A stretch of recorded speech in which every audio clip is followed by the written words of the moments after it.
Welcome to EduSet Network. Friends, firstly, I wish all of you a very happy and prosperous New Year. And we start today our lecture series on sociology. There are 4 lectures have been organized on this topic. Today we will begin with a structural functionalism, important theory in sociological discussion, and we'll try to understand its origin, the major proponents, criticism, and what are the assumptions and how can we understand in Indian setup. And for discussion on this very topic, we have in the studio an eminent sociologist, Dr. Kumar Suresh. He is presently professor at National University of Educational Planning and Administration, one of the very important institutions of educational planning in India. And his area of specialization is identity politics and political sociology.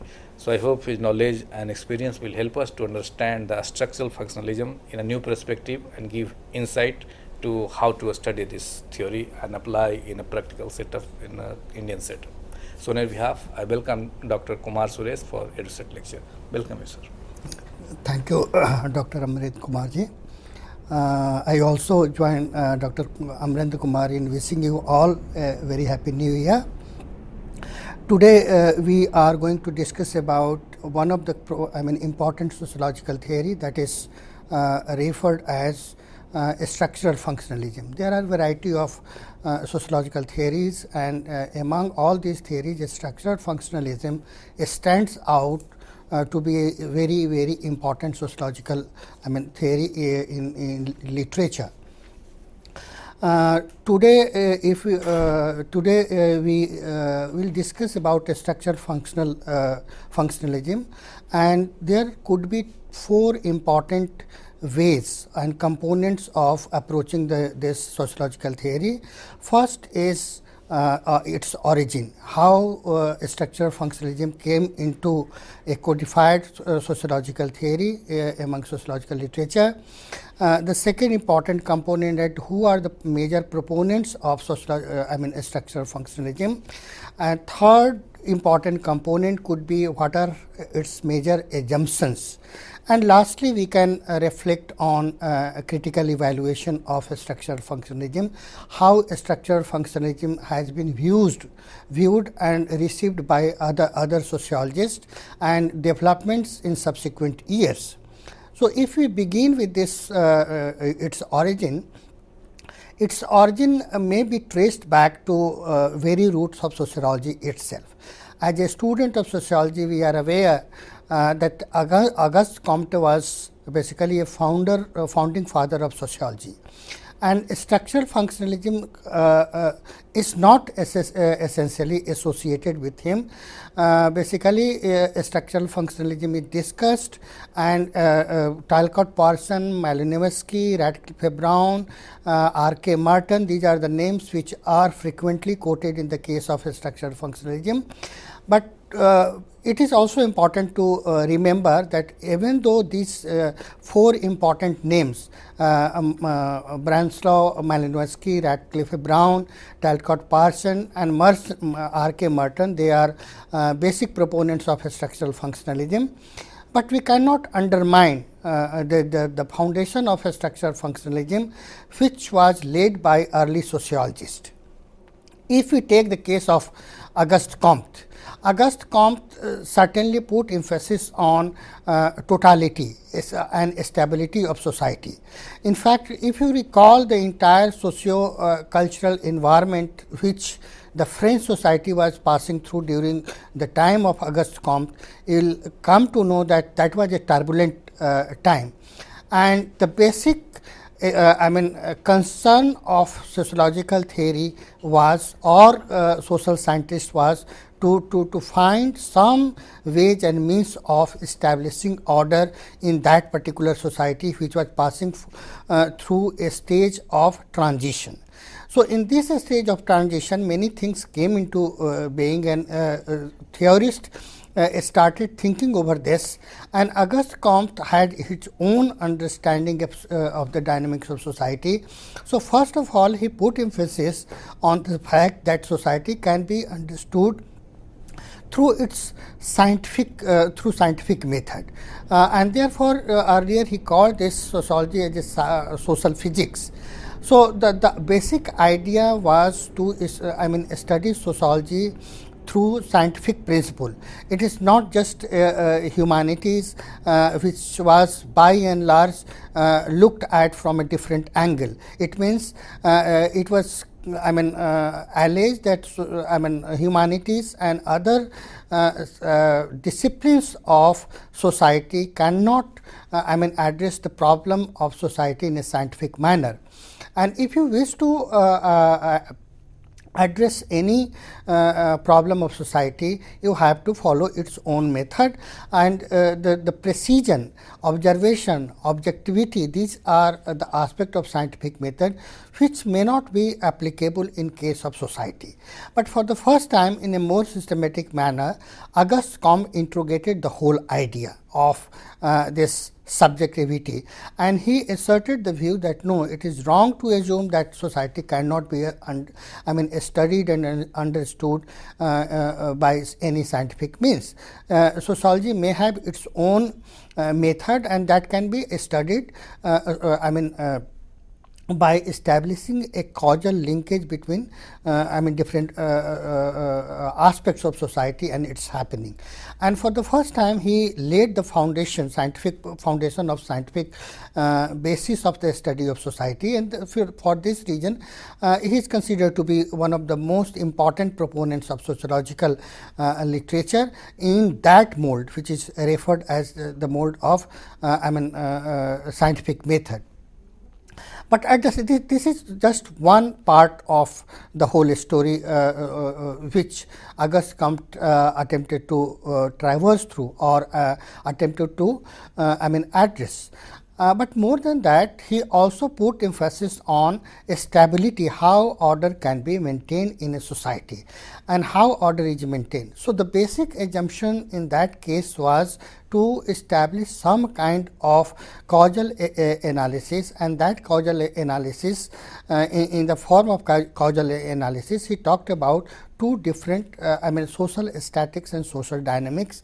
And social statics and dynamics statics is generally concerned with the structure of society, whereas dynamic is concerned with processes. So, both structure and processes of society can be understood through scientific method, and that scientific method certainly provide deep insight into scientific understanding of society. But apart from this, he also laid the foundation of structural functionalism, in the sense that he also put emphasis on order and stability. So, order and stability is at the heart of structural functional analysis. But the way structural functionalism has been understood in later years, that is more manifested in case of Herbert Spencer. So, Herbert Spencer not exactly talked about structural functionalism the way Talcott Parsons or R.K. Merton, or for that matter Malinowski and Radcliffe Brown talked about, but altogether in different context. He talked about say organic analogy, in which he thought, or he laid the foundation, or propound this view that society can be understood as an organism. So, organism is having a variety of structures, substructures, subsystems, and each of the system has its own functions. So, if you want to understand society, Spencer maintains that if you have to understand society, you have to have understanding of society as an organic or as an organism. So, organism may have different parts, and each of the parts are interrelated. Each of the parts has its own function. So if all these functions are being performed by respective parts, they contribute to the maintenance of the human body in case of organism. Similarly, in case of society, society is also having a variety of subsystem, variety of structures and substructures, and all these structures and substructures have their own functions to perform. So if these structures are functioning properly, certainly order is maintained, because each of the function is being performed by a structure and subsystem. So there is hardly any possibility of deviation from the normal working of the system. So if system is not working in a normal condition, certainly it contributes to the maintenance and sustenance of order in a given society.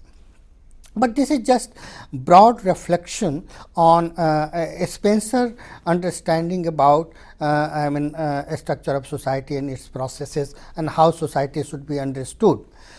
But if we go further, Emile Durkheim in this case becomes important name. So Auguste Comte, Herbert Spencer and Emile Durkheim, these three names are very, very important in the context of structural functionalism, but it is wrong to assume that they are the people who are basically referred in the context of structural functionalism. It is only in the context when we want to understand structural functional theory in sociology, the roots of structural functionalism can be traced to these three people, but sometimes people may like to disagree that why these three names are being associated with sociological theory of structuralism and functionalism, because structuralism and functionalism structural functionalism is later development. This is development of the basically the second quarter of the 20th century. And during the second quarter of the 20th century, structural functionalism came to occupy a center stage in the whole sociological literature. And therefore, if you are trying to attribute structural functionalism to the founding fathers of sociology, there may be point of interrogation. I do not disagree with this. What needs to be noted in this context, that the roots of structural functionalism cannot be detached from the foundation of sociology itself, and the contribution of the founding fathers of sociology cannot be undermined. And obviously, we discuss about Auguste Comte and Herbert Spencer in this context, but one of the most fundamental contribution in this regard may be attributed to say Emile Durkheim, a French sociologist who made enduring impact on sociology, both in terms of its method and also in terms of causal analysis of social phenomena. So, in this regard, it is important to note that Emile Durkheim talked about social fact. So, for the first time, he brought the phenomena of society all together in different affairs. He liberated social happening, analysis of social phenomena from individual will and volition. Earlier, there were kind of psychological analysis, wherein theories by and large attributed to individual. Something is happening in a society and particular individual is doing, so that particular happening or social phenomena was attributed to that as an or considered as an act of individual. It was for the first time that Emile Durkheim interrogated the whole concept of individual will and volition, and he brought at the core the certain kind of pattern which can be observed from a distance, which are observable, which could be objective. In order to prove this, that objectivity is also possible in sociological literature, it is important to understand that social phenomena should not be reduced to individual will and volition. Rather, it could be considered as a social fact, and if you are saying that it is a social fact can be observed from it has a feature of externality. It means it exists outside the will and volition of individual, but at the same time it has constraining influence or constraining dimension to individual and will and volition of individuals. And along with these two, we can also talk about generalities. If it is external to individual will and volition, and if it is constraining, there are certain aspect of generality, and this aspect of generality lead you to predict about happening of something in a particular context, because you have objectified those contexts, you have analyzed those context, and those contexts have certain given parameters and patterns, and if those patterns are established, certainly you can predict that in a particular context something will happen. So, you may, as a student of sociology, you may recall Durkheim's theory of suicide. So, suicide is considered to be very individualistic, that if someone is committing suicide, it is his own will, it is his own volition. He is committing suicide for himself, and there is hardly anything to do with society. But for the first time, Emile Durkheim interrogated the whole idea of individual reference to suicide, and he analyzed suicide as a social fact, and he propounded this position, or he took this position, that suicide is not just individual act of self-destruction, rather it is a social act of destruction in which society puts pressure on individual, and individual in that particular context or constraint commits suicide. So, what emerges out of that he outlined three different kinds of suicide situations. First, he referred as say egoistic suicide, second altruistic suicide, and third anomic suicide. So, in all the three types of suicide, it is society which puts enormous pressure on individual, or society creates such a condition in which individual commits suicide. So, if in explaining all the three different kinds of suicide, Emile Durkheim, in the first case of egoistic suicide, says that if there is a lack of integration between individual and society, it is due to this lack that individual commits suicide. It means society is constraining him to commit suicide. How?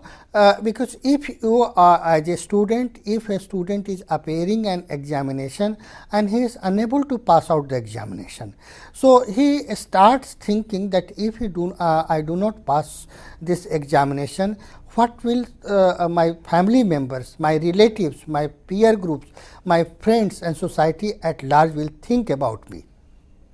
So, out of this situation, which is created by external factor, and that is the factor of society, that he commits suicide. Similarly, in case of altruistic suicide, in which individual commits suicide in order to gain certain kind of honor and recognition in society.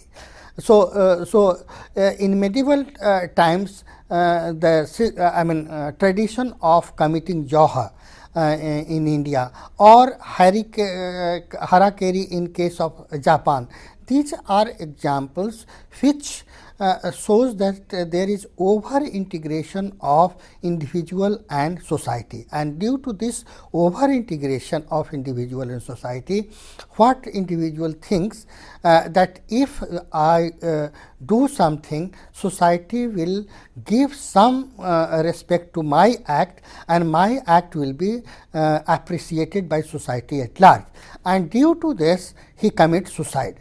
So, even in this case, army man, if army man is fighting an enemy army and knowing the fact that he will be killed, even then he is fighting for the honor of the country. This is one way of looking at his act. But if you are looking from sociological viewpoint and viewpoint of Emile Durkheim, certainly this is an act of suicide. So, in both these conditions, what the point emerges out of this, that Emile Durkheim is trying to convince that it is society which compels individual to commit suicide, and what emerges out of this, that for the first time Emile Durkheim makes substantive contribution to the scientific understanding of social phenomena, and suicide is just one case. But if we are talking about structural functionalism, this is one just aspect of a scientific method or methodology in sociological analysis, which somehow also influences structural functionalism.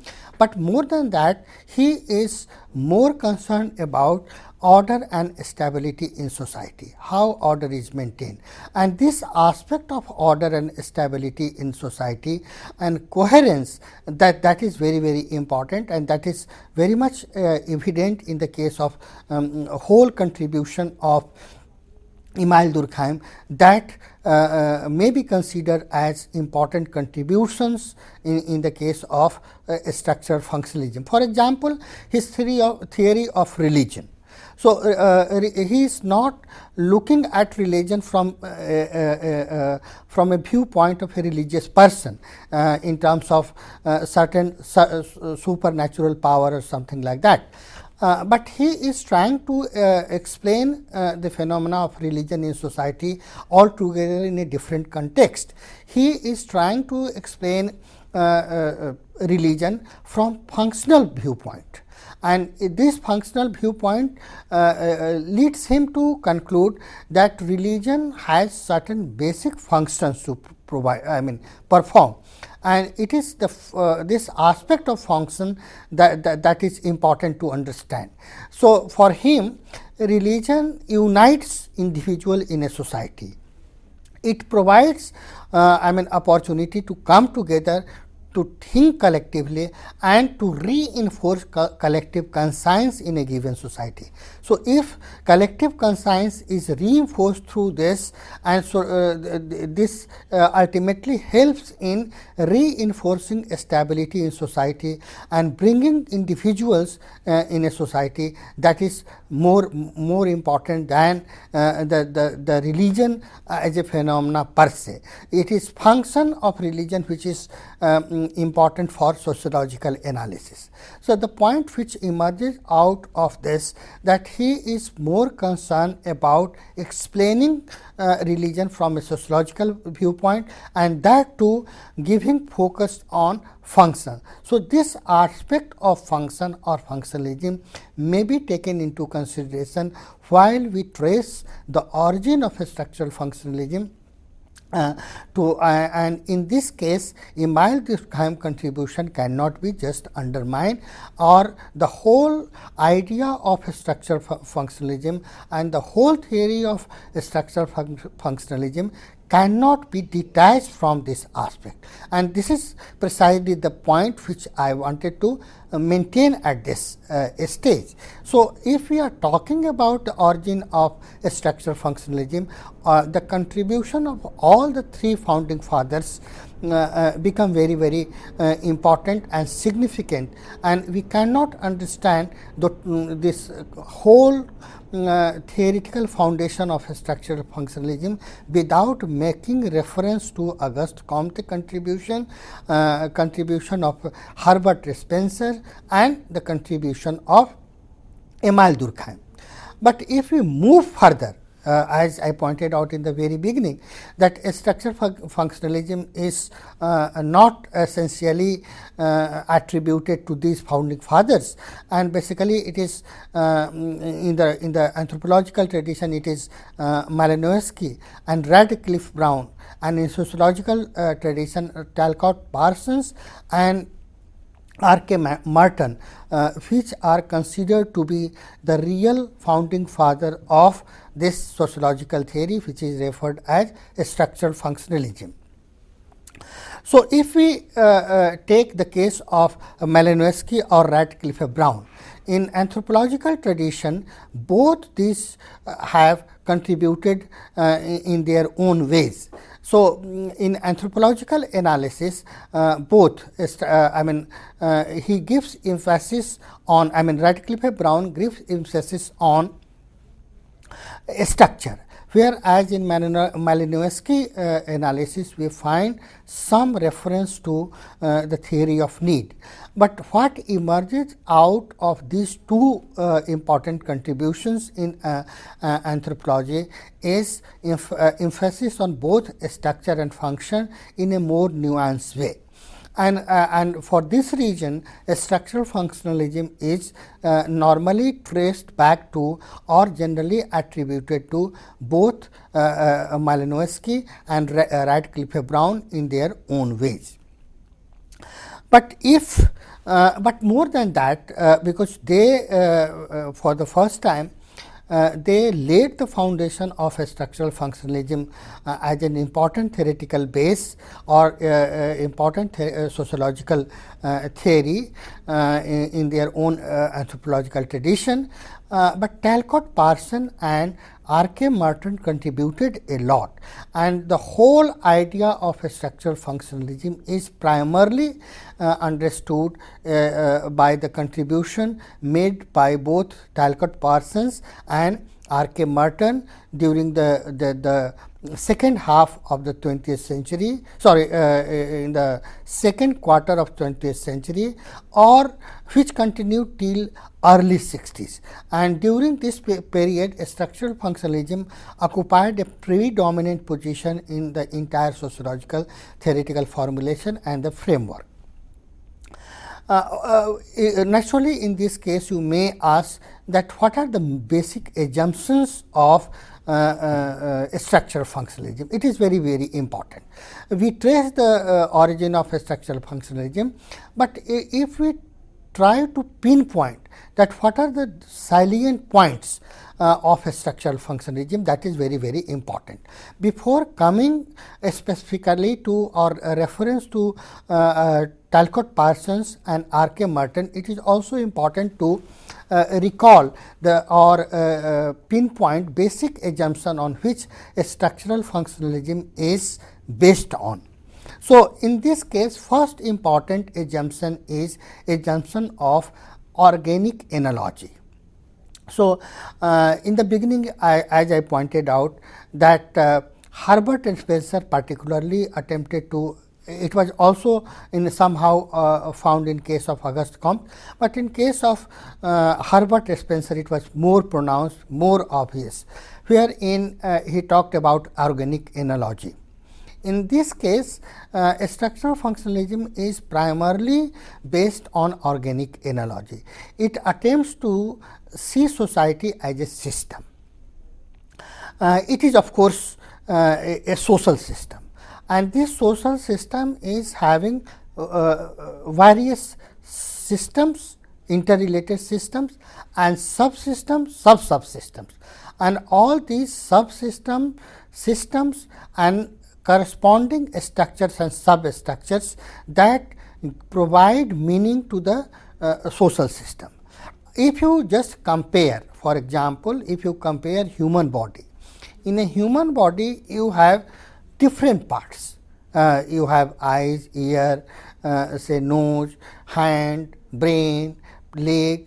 Each of human organs, each of the parts of human bodies is important in its own way, and each of these parts contributes positively to the orderly function of human body.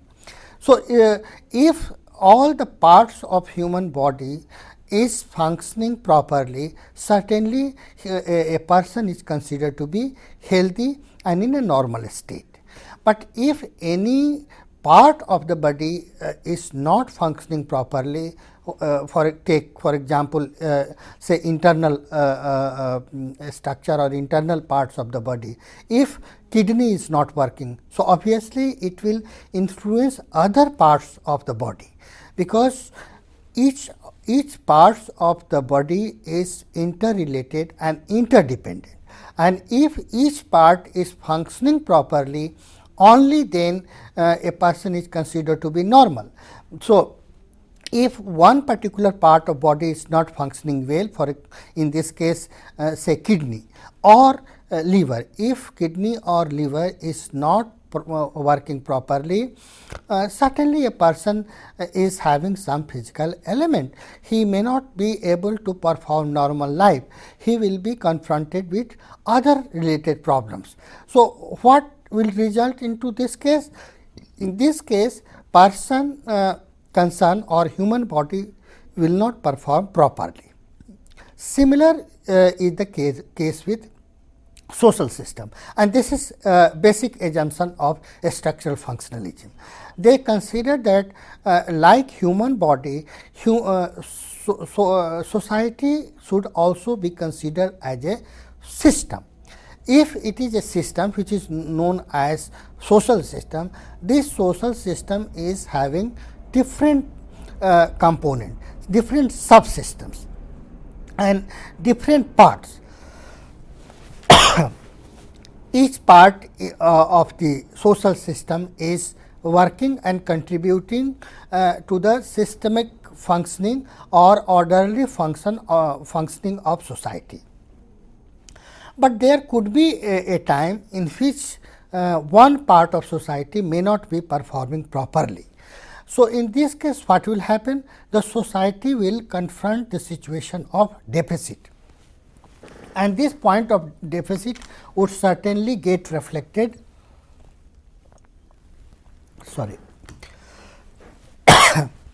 Certainly, it will influence the normal functioning of society or a social system. So, for example, if you take in a society, there could be political institution, there could be religious institution. Each of these institutions has its own function. If you take political institution, what is the function of political institution? Political institution provides stability in a given society. It ensures the how order will be maintained, how different relation will be maintained between different organs, how the society will be regulated. So, if variety of political institutions are concerned with this, and if political institutions are functioning properly in a given society, this will provide stability and order in a given society. But if political society political institution cease to perform their function or deliver their function, certainly society will suffer from certain kind of deficit emerging out of this malfunctioning of political institution. Similarly, if you take the case of religious institution, as if just we relate this aspect of religious institution as explained by Emile Durkheim, which he pointed out that religion has its own function. So, the concept of morality is integral to this part of or integral to the whole idea of religion. If you are a religious person, you also follow certain moral principle emerging out of the religious belief. No religion will permit you, no religion will give you permission to kill others without any fault. As per the basic principle of religion, you have to respect other human beings. Similarly, you have to there is a concept of sin in case of say Hinduism. So, if you are deviating from the religious principle and you are doing something wrong from the prescription of religion, that may be considered as a sin. So, if if you are a religious person, you may think that if I am not doing this thing properly, or if I am doing something wrong, I am committing a sin, or and for this I will have to pay price, and certainly I will be punished in the world other than this world in which we are located in. So, this kind of conception of religion somehow has binding influence of society, and ultimately it provides you certain kind of integration in a given society. And certainly the concept of morality is coming in the whole framework of order and stability in a given society.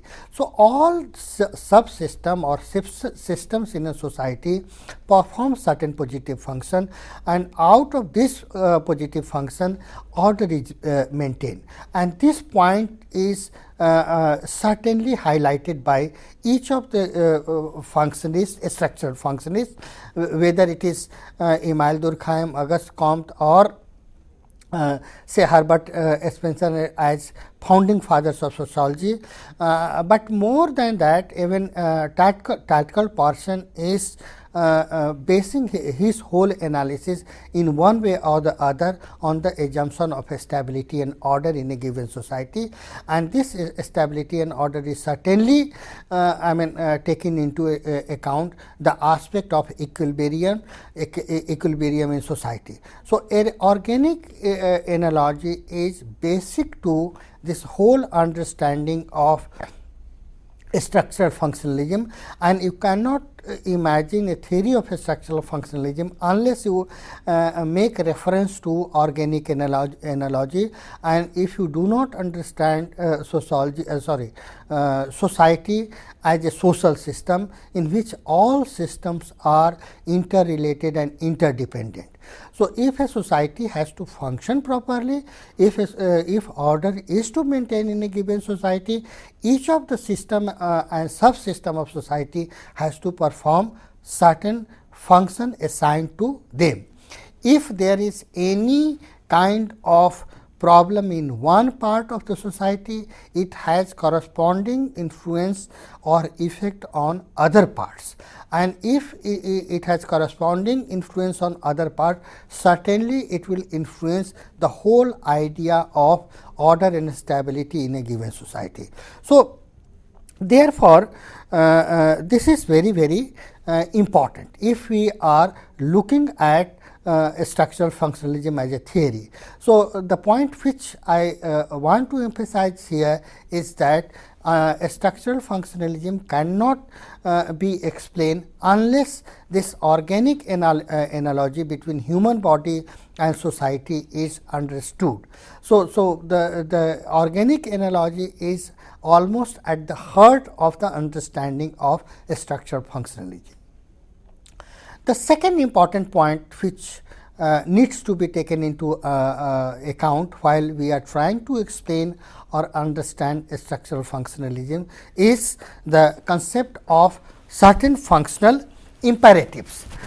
These functional imperatives is somehow also related to the first, that is, looking at social system as a human body, as an organism. So, if we are talking about functional imperatives, the idea of functional imperatives also runs through the whole idea of organic analogy, or looking at society as a human body having different parts, having different structures and different functions. So, in case of functional imperatives, first important functional imperatives is adaptation to other system. If a society has to survive, if a society has to maintain order, in this case it is also important that if a society is having variety of subsystems, each of the such system must be adapted as per the requisite demands of society at large or system at large. So, in this case, it is not only restricted to social system or aspects of social systems, but also adaptation to physical environment. So, first imperative, functional imperatives in case of structural functionalism is the imperative of adaptation to different subsystems or different subparts or structures within the society as well as physical environment. If this adaptation is made properly, this certainly ensures orderly function of social system and continuation of social system in a more orderly way. The second important functional imperatives which can be pointed out while we are trying to understand structural functionalism is this attainment of system goal. In this case, it is important to understand that what are the system goals. So, every system, if we are talking about social system has variety of components. Social system has variety of subsystems or related structures or substructures. Each of the systems, subsystems has its own well defined goals, and all these goals are important in their own way. So, if all these goals are important or interrelated to the entire system which is referred as social system, obviously in this case it is important to attain the well defined goals within a social system. As I pointed out, just to repeat that point, as I pointed out, the religion is having a specific goal. If you are making a sociological analysis of say a religion, so religion is supposed to perform certain goals, and that for a time being that goal is the goal of maintaining order in a society and integrating individuals and groups in a larger whole, bringing together people under one umbrella, and that umbrella could be or is based on the belief system and related aspect of rituals. So, in this case religion has certain goals, defined goals. So, if a religion is functioning or helping in attaining this goal, certainly it is contributing to the orderly functioning of society and orderly maintenance of order in a given society, and thereby providing stability in a given society. So, this is second important goal. Third important, which is interrelated to this, is functional imperatives of integration. If we are talking about a society, and as I pointed out in this case, that stability and order is at the heart of structural functionalism, and structural functional analysis cannot be understood unless it has some reference to the issue of stability and order in a given society. So, if stability and order is to be secured in a given society, certainly that society has to be integrated one. In this case, if we take a move or to supplement this, in this case it is important to note that integration here is not essentially assimilation. Assimilation is something different from integration.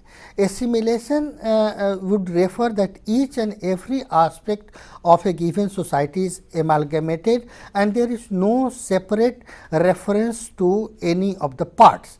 But in this case, when we are talking about integration in the theory of structural functionalism, and if we are talking about functional imperatives, in this functional imperatives, integration has a different meaning.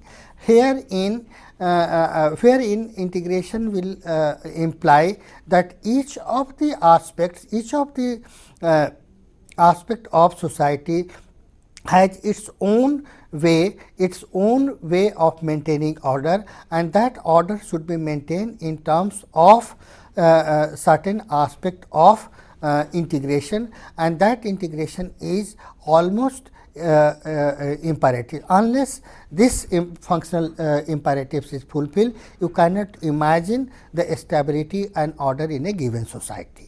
The next important interrelated, as I refer to, that all these imperatives, 4 imperatives which we are talking about, these imperatives are not independent. All these imperatives are interrelated and interdependent, and therefore, we are referring to functional imperative only for our analytical purpose. It is not that these imperatives are independent of each other. So, the last imperative which I would like to submit here in is the imperative of maintenance of stability and consistency. If we are talking about order and stability in society, that order and stability cannot maintain in a society unless society and its different systems, social system as well as different subsystems of social systems are providing certain amount or certain kind of stability to the system, and that stability of course cannot be maintained unless there is orderly function of each of the structures, each of the subsystems, and each of the systems related to the social system. So, each of the interrelated systems are contributing positively or performing their assigned roles or functions. Certainly, this will provide order and stability in a society. So, if order and stability is there in a given society, it will certainly enhance the possibility of maintaining consistency in a given society. So, stability and consistency will be maintained in a given society. So, all these functional imperatives are very, very important if we attempt to understand the whole trajectory or the whole theory of structural functionalism.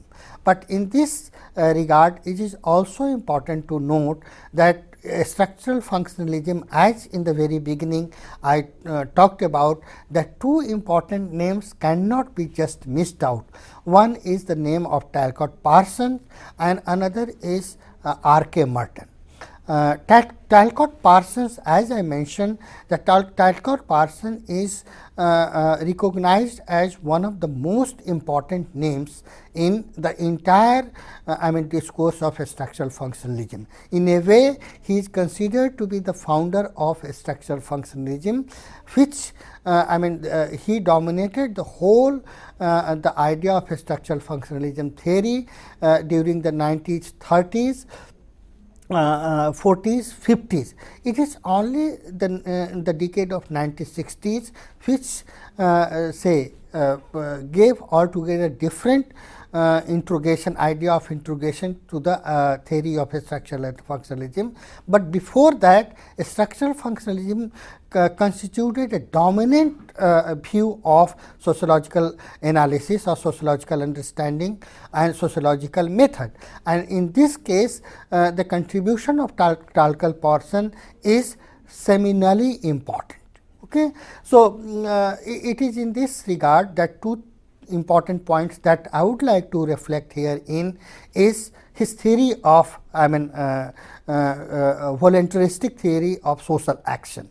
So, this is his basic contribution, voluntaristic theory of action as well as aspect of social system.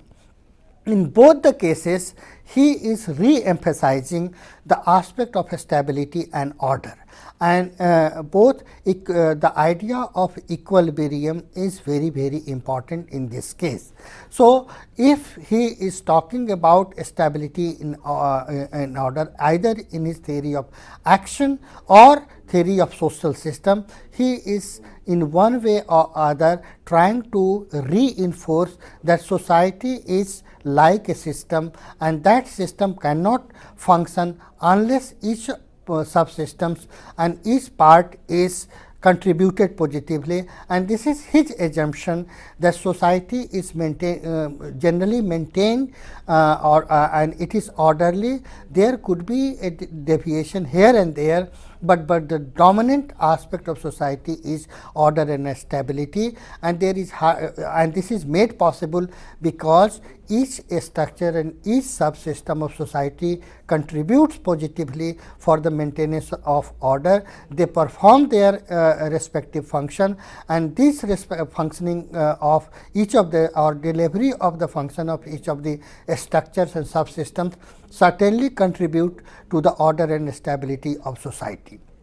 So, I am not going into detail so far tactical Parsons theory of social action is concerned or his theory of social system is concerned. This is not the main concern of this interactive session or this our interaction on structural functionalism. The basic idea here is to underline the fact that the Talcott-Parsonian theory in sociology is one of the important and seminally important landmark in the development of the idea of structural functionalism, which dominated the scene almost for 3 decades in sociological theory. It was only in the 1960s that the whole idea of structural functionalism, its idea of stability and order, its method got interrogated.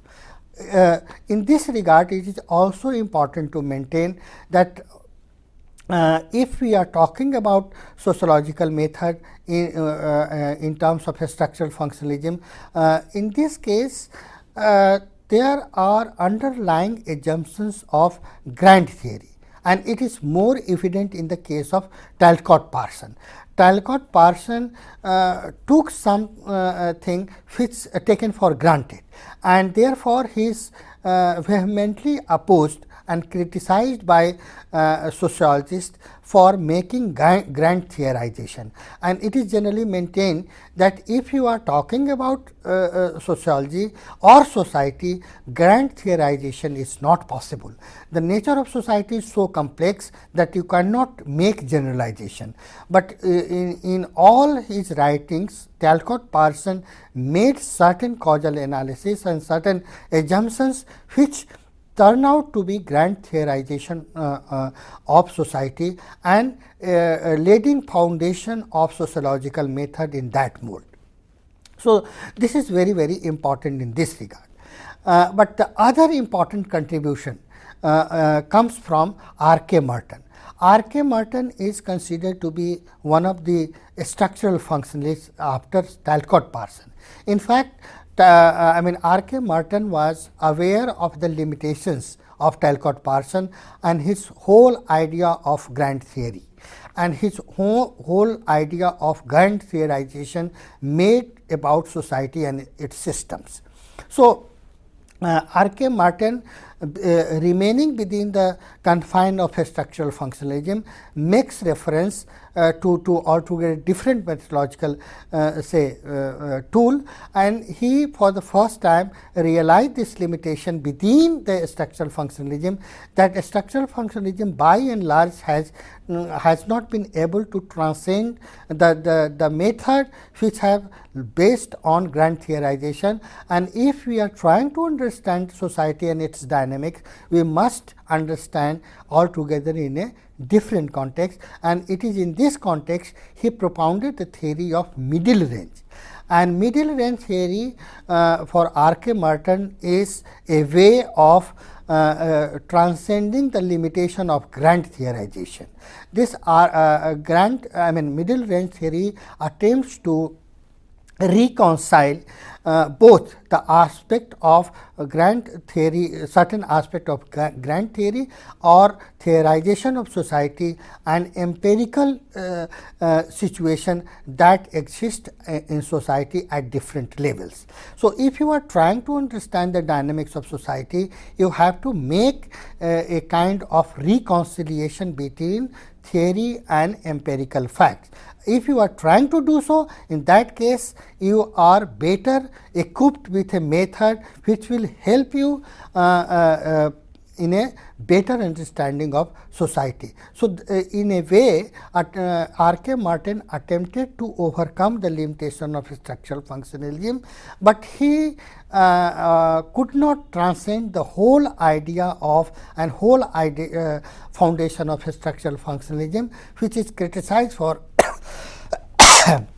its obsession with stability.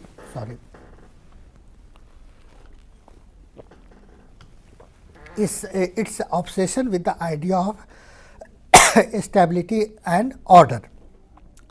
But at the same time, it is also important to remember that for the first time, remaining within the confine of structural functionalism, R.K. Martin came up with the proposition of the concept of function, dysfunction and non-functions. So, function he already accepted this fact that different structure and subsystem in a given society contributes positively, and this is functional aspect of society. But he for the first time came up with this aspect that there could be certain situation in which a structure and subsystem in a given society may not contribute positively, and they may have certain dysfunctions which is negative for the order and stability of the society. So, for the first time he realized that in a given society there could be a situation in which each of the parts, each of the subsystem in a given society may not essentially contribute positively for the maintenance of society, but they may contribute negatively. It may be manifest or latent. He talked about two different kind of functions and dysfunctions: manifest functions and latent functions, and manifest dysfunction and latent dysfunction. If we talk about manifest function, it means you can recognize that this is, if you are going to a market for purchasing something, this may be considered a manifest function. But while going to the market, if you come and across a friend and meet there, that could be considered, and in loose terms, that could be considered a latent function of going to a market. Similarly, in case of dysfunction, this could be negative dysfunction both in its manifest form and latent form.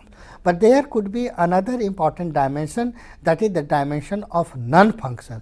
There could be a situation in which systems and structure within a given society may not have any function to perform. So, all these aspects need to be taken into consideration if we are trying to explain or understand the dynamics of society, and for this reason we have to take altogether different view, and within despite remaining within the confine of structural functionalism, R.K. Martin contributes positively and transcends the boundary or limits of structural functionalism in a way.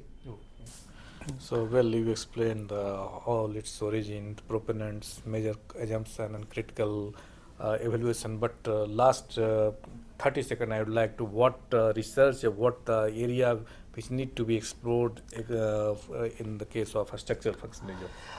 We cannot altogether just negate the value of a structural functionalism, which has been by and large done so during the last 4 or 5 decades.